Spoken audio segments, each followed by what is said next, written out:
I should be writing number 501. Well, I should be writing. I should be working on my craft. I should be writing. Hi there. I should be submitting my next draft. I'm your host, But I'm Mo. sitting home It's still watching Doctor going. Who. We're still having a podcast. Believe it or not. I'm sitting outside again. I recorded 501 a couple of days ago and had to scrap it because I have this awesome, semi-expensive microphone that I got to plug into my phone so I don't have to worry about my entire huge rig. And I can record wherever I want, which is exciting, except every once in a while, you will have heard this in past recordings, there'll be this tick, tick, tick, tick, just sound, I don't know what they're called, items, detritus, flotsam, jetsam, I don't know. And it's from the mic, it's not from outside sounds. But I am here with my headphones on so I can hear myself like a pro, sitting out with a phone and a microphone in a gazebo outside in July, like a pro. This is not a soundproof studio.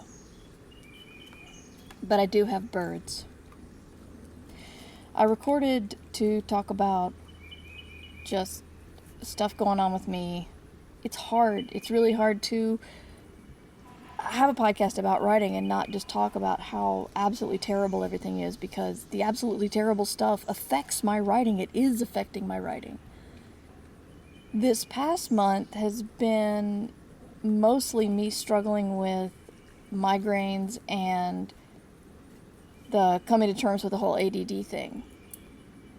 And unfortunately, I'm recording infrequently enough to forget how much I've talked about this, but I was diagnosed as an adult.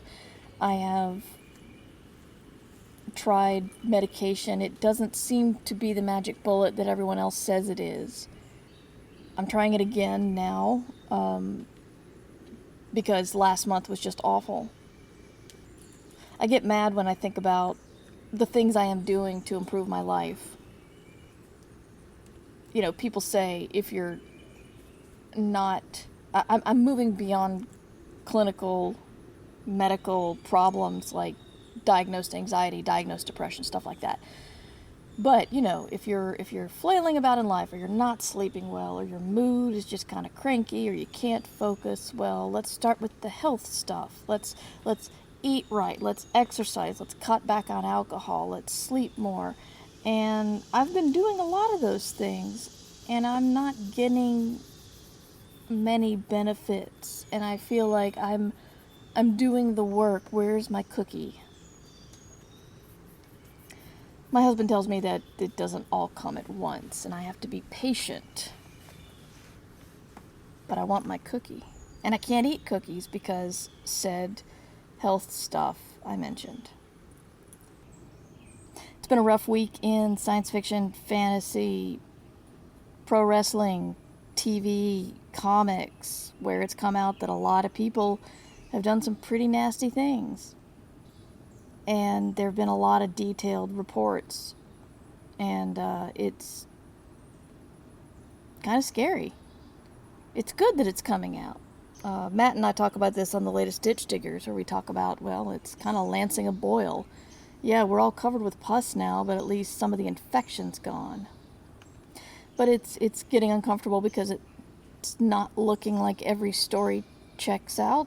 Most of them do. Some of them don't. If you go looking for information, make sure you read as much as you can. Some people may not want to be named, but they will give information. Anyway, it's like if we didn't have a pandemic that is having a second spike in a lot of places in the world, and if we didn't have continuing protests of racial injustice, I'll come back to that one in a second. And if we didn't have a freaking dust cloud from the Sahara coming over the eastern United States and killing our air quality, and if we didn't have a lockdown, which is still the pandemic, but even if you don't get sick, the lockdown affects you. A lockdown that's lasted for 111 days. I'm keeping count. That would have been a stressful week in science fiction, fantasy, and all the other genres. But with that on top of everything else, it's stifling. It feels like you try to get up and someone punches you and you fall back down. And okay, I'll try to get up again. I heard that song from the 90s.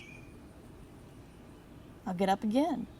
And again. And okay, this time I get up, I can't really breathe that well because there's a lot of dust in the air and it's overwhelming. I'm struggling a lot with creativity and just the ADD and everything. I've hired my daughter to help me get organized. Unfortunately, when you hire someone new, you have to help them get organized because they don't know what they need to organize. So even in the process of hiring someone to help me with organization, I have to be more organized, at least in the short term, to help her get started, which isn't going so well. And that's on me. But come on, if I were all set to get her going with the organization, I wouldn't have needed her. Anyway, she'll be in part running my Twitter account. So if you see a promotional post from me, that's probably her. But what have I been doing for real? I have recorded. I should be writing 500, which you'll already have in the feed. That was a fun crowdcast. I'm going to be trying to get that done more often. I think one thing I have to remember is I have to schedule the things that are just for me. I'll explain in a minute. Because I often schedule things on top of that. Like if I know in my head I want to do a crowdcast every Monday, I know it's Monday, I'll do a crowdcast. But when, say, I'm at the doctor and they're like, when do you want to do your next appointment? I look at my calendar and it's like, oh, Monday's free. And then as I'm driving to the doctor, I think, oh crap, I was going to schedule a crowdcast for today. So yeah, I need to remember to put on my calendar, this is when the crowdcast happens. I said I was going to get back to the racial injustice thing. There are a lot of people, a lot of agents and a lot of publishing houses that are seeking black authors or other marginalized voices. And agents who are not open to submissions overall are open to getting more diversity in their client pool. So if you are a black author or other marginalized author, check out some people. And if an agent says they're closed to submission, look a little deeper. Check out their blog, check out their Twitter to see if maybe they will want to hear from you. I know Angry Robot, for one, is open to unagented submissions from black authors. There's a lot of terrible things going on right now, but again, it almost feels like we've lanced the boil and now maybe some things can heal. I don't want to say it's great that this man died and people are finally paying attention, but I'm sorry that it took that for people to pay attention. But I think hopefully we're moving in a direction that will be helpful. The more racist idiots who call the police on black people for just being, they're getting publicized. They're getting outright shamed on social media at best. And at worst, hopefully they're getting fired. They're seeing the error of their ways. And is this associated with writing? No, if you're a comfortable white person, but if you're black, then Yeah, it's associated with writing because, as I said earlier, all of this terrible stress affects us. And people who have to deal with this crap every day, yeah, it's going to affect their writing. This is why stuff is only quote-unquote political when it shows something that doesn't affect you. So yeah, writing's political. Publishing is political. When publishing is made up of mostly white voices, it's political. And I think it's great that some people are trying to move beyond that. So we've got, I think Don Juan Song, who is an agent. He's the agent of my good friend Matt, if you listen to Ditch Diggers. Sarah Gailey, I think he represents them.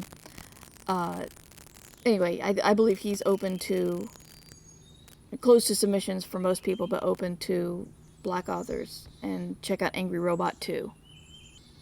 I read a really good book recently, and I'm bringing it up here because sometimes I read a book that's associated with something I'm writing, and it depresses me. For example, when I was writing Six Wakes, I was reading The Expanse by James S.A. Corey, a.k.a. Daniel Abraham and Ty Frank. And the books are nothing like each other. They have this spanning epic of, God, what is it? 8, 9 very thick books. And mine was a one-off murder mystery. But when I was reading it, I kept comparing the two. And I finally had to stop reading The Expanse because it was depressing me. It was too good. But this time I read The Guest List by, I believe, Lucy Foley, I think. It's her newest mystery, and it's been called very Agatha Christie-like, and I love Agatha Christie. So I very eagerly snapped that up because it's a murder mystery about a wedding on a very remote Irish island. And I used to wonder, like, with the advances of technology like Wi-Fi and cellular phones, how are people going to do the old tropes of, oh no, they cut the phone line. Well, you can still have a place where the cellular connection is crap. Or phones die all the freaking time. We know that. But what this book did was it actually inspired me, because every once in a while I get this feeling that, see, it's a fine line. You need to respect your genre's rules. But once you reach a certain level, you can break those rules. Maybe. I mean, you can break it and get away with it. I think it's anecdotal. I don't know if this is actually like in a biography somewhere or something, but Agatha Christie wrote The Murder of Roger Ackroyd because someone told her that what she did in that book couldn't be done. So she's like, well, let's give it a try. And I know the book is decades old, but I won't spoil it for you because it is pretty impressive. And one of the problems I have with my current book actually is the important murder happens too late in the book. It's like you got to have the murder and get moving. This is not, it's not a slow literary burn. Murder mysteries are supposed to, hook you with the murder and keep you going. But the guest list does something different in that I suppose the murder is done in like the first chapter, but the first chapter is third person point of view. Here's some people. Here's the beautiful island. It's a wedding. Hooray. There's dancing. There's drinking. And oh no, there's a scream. And then it goes back in time to yesterday as people start to arrive into the island and see what their points of view are and what they're concerned with, etc., and what their stories are. And what happens is every couple of chapters we'll get another chapter of now where, oh no, someone runs into the wedding. Where they're at the reception. They run in and scream that there's a body and so much blood. And then we're back to first person where we see a lot of different points of view yesterday. And the way the book is structured is, yes, the murder happens early on, but you don't know who it is until right before the climax. And it's technically a flashback. No, it's not technically a flashback. I'm sorry.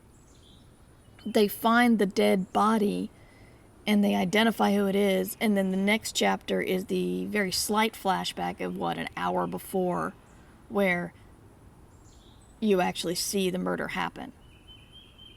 But it's fascinating in that part of the mystery is figuring out who is going to die. And I think about halfway into the book, it's pretty obvious who's going to die. But I still really enjoyed the framing. And so, this is my very long way of saying, when I read that book, I was encouraged and very happy to read someone doing something a little bit different, because that made me feel like the planned structure changes I have in my book may work. And really, it all has to do with pulling it off. So I'm hoping I'm learning the mystery rules well enough to break the rules. I'm not even sure if I'm breaking many rules now, but I'm trying so hard to do anything. If I could write and break a rule, at least I'm writing. Anyway, I think I'm done for the day. Damn it, I keep meaning to talk about imposter syndrome and I'm not doing it. Wow. I really need to, I've got a lot of plans for extra content, and it's one of those things that if I could just set it up, I think I could be bringing you guys a lot of cool stuff. The problem is, I have trouble focusing to do all of the boring admin setup stuff to get this stuff going. Twitch and videos, and there's a new crowdfunding platform out there I want to check out called Jemi, Jemi. And yeah, my intentions are great, and then ADD hits and I just sit there and feel like I'm watching the summer go by. I had plans for the summer, like my garden and stuff, and now it's July, and I did some of the things but not all the things. The sunflowers are very tall now, however, so is the grass around the sunflowers. I mean, and then I hear my friends talk about how they just spent like 3 hours in the garden and they feel great. And I'm like, I look at the same weeds every time I come outside to actually have some outside time and record, but I don't do anything about them. This is why I'm trying to get my ADD under control. But you guys keep supporting and you keep listening and you keep me going. This doing podcasts has built my career. Every once in a while I think, should I stop doing I should be writing, because Lord knows I've said everything that needs to be said and I'm just kind of repeating myself. However, I'm not going to ask you, the new listener, to go back to 2005 and start listening with episode 1. Some people like doing that. I have no idea why. But then again, this is also a record of my career, of how it's gone from having not sold anything in 2005 to having award nominations in the teens. So that's not bad. But it's having you guys listen and support me, either monetarily or emotionally, keeps me going in podcasting, but I think it also keeps me going in writing. And I want to thank you for that, because things are really hard right now and I need anything to lean on to get this book out the door. But that's me. I'm Mer Lafferty. This is I Should Be Writing. Merverse.com is where the website is. mightymer@gmail.com is my email address. I'm Mighty Mer on almost every other platform, except for maybe Instagram. That might be Mighty Mer 2, because Mighty Mer was taken or I couldn't get it back or something. I don't know. But when I get Twitch set up, that'll be that. I'm playing Animal Crossing, a little bit too much. If you're playing Animal Crossing, let me know and we can exchange codes and go to each other's islands and hang out. I think I'm developing a theory about like the 100-day mark and how people kind of crack a little bit. And I think that's what's happening to me last month and into this month is wow, it's 100 days and nothing's different except fewer people are wearing masks and more people are getting sick. I don't know if we can comprehend a pandemic during the summer months. That just doesn't click in our heads. But anyway, I hope you are staying safe. I hope you are taking care of yourself, number one. Taking care of your loved ones, number two. And writing is very important, but it's down the list right now. Because if you don't do those things, you're not going to be writing. So take care of yourself. Wear your mask, please. Because you should be writing. Eventually, if not today, then tomorrow. Remember, you can support the show at patreon.com/mightymur. I should be writing theme music provided by John Emilio. You can find more about him at johnemilio.com. This podcast is distributed under a Creative Commons Attribution Share-alike license.